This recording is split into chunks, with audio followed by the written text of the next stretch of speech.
We're here at the 2020 World Economic Forum. My next guest is Dirk Ahlborn, the chairman of Hyperloop. Dirk, welcome to the show. Thanks for having us. So Dirk, there's a lot of stuff in the news today. You've got a project in Missouri. You've got some other things going on in the southern parts of the U.S. You've just had some recent news come out.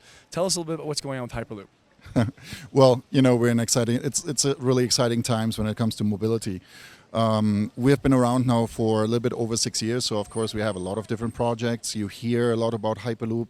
It's also part of how we're doing it through a community, right? So getting, like, it's a movement, really, that's what it had become. And you have efforts in the US, you have efforts in Europe, you have efforts in the Middle East. For us, mainly right now, we're finalizing the integration of the system in our R&D center in Toulouse. We have our first commercial agreement in Abu Dhabi.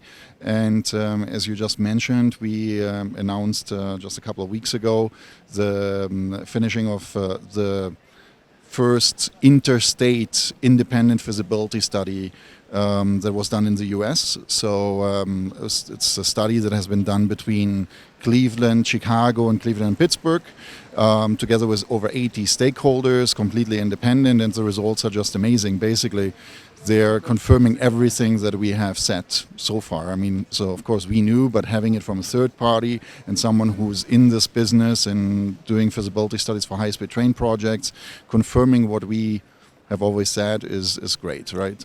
You threw out a few numbers earlier when we were talking a little bit offline. And from an economic development standpoint, a development project like the Hyperloop must be staggering for the local economy.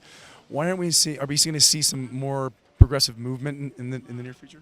Yeah, I mean, of course, now that we have the results, and as we talked earlier, the results are really amazing. We're talking about roughly 900,000 new jobs that are not directly related to the system or the construction of the system.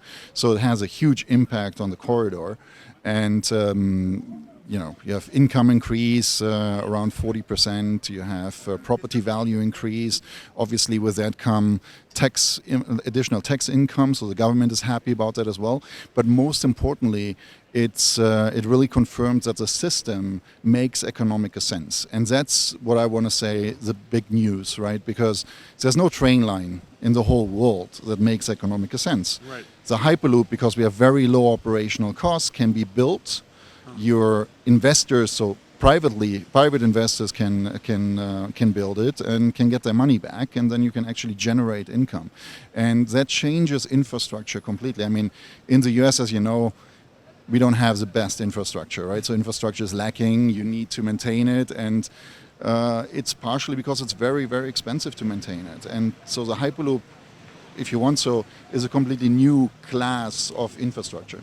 Well, it's definitely an evolution of technology on all levels. And I mean, we have a very brick and mortar infrastructure in the U.S. It's been around for quite some time, and it's served its purpose, but it's now time for obviously something new and more efficient.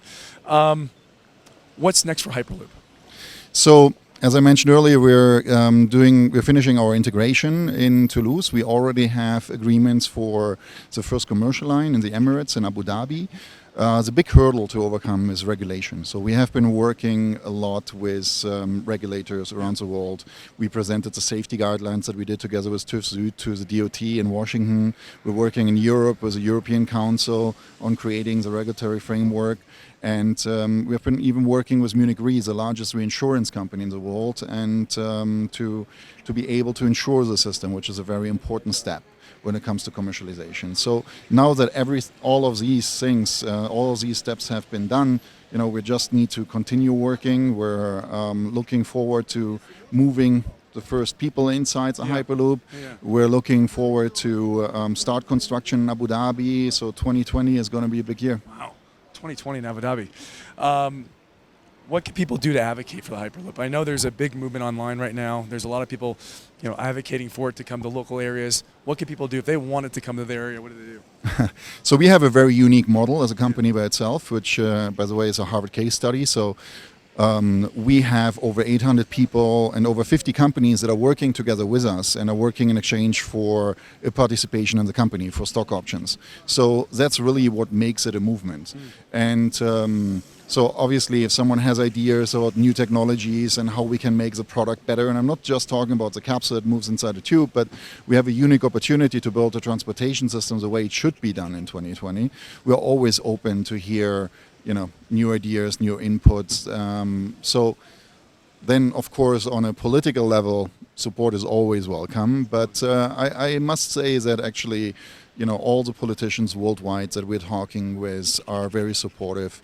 There's a need. They know that they need to do something. We're solving a problem, right? If we could put that money that right now we're using to support rails around the world into education or into healthcare, right? Then it would be already a better world. So, in general, just let's.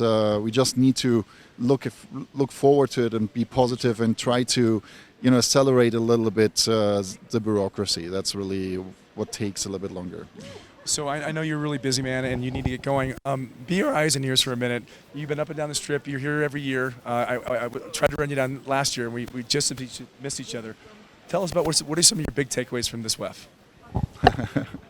Well, it's. I think it's clear that more and more the big guys, if you want so, are realizing that we need to change, and so sustainability is a big issue. Supporting things, change in general. I think that taking away that fear of change is what they're really trying to do here, and it's not always easy, right? Because we all are wary of change. We like it the way that things have been going, but and I'd say I think you really nailed it. It doesn't matter how smart or sophisticated the solution is. Change is still change, and people resist it at times. And education is education. Yeah, small or big, it doesn't really matter. It doesn't. Right? Well, listen, Dirk, thanks so much for coming on. I appreciate it. Dirk, chairman of Hyperloop.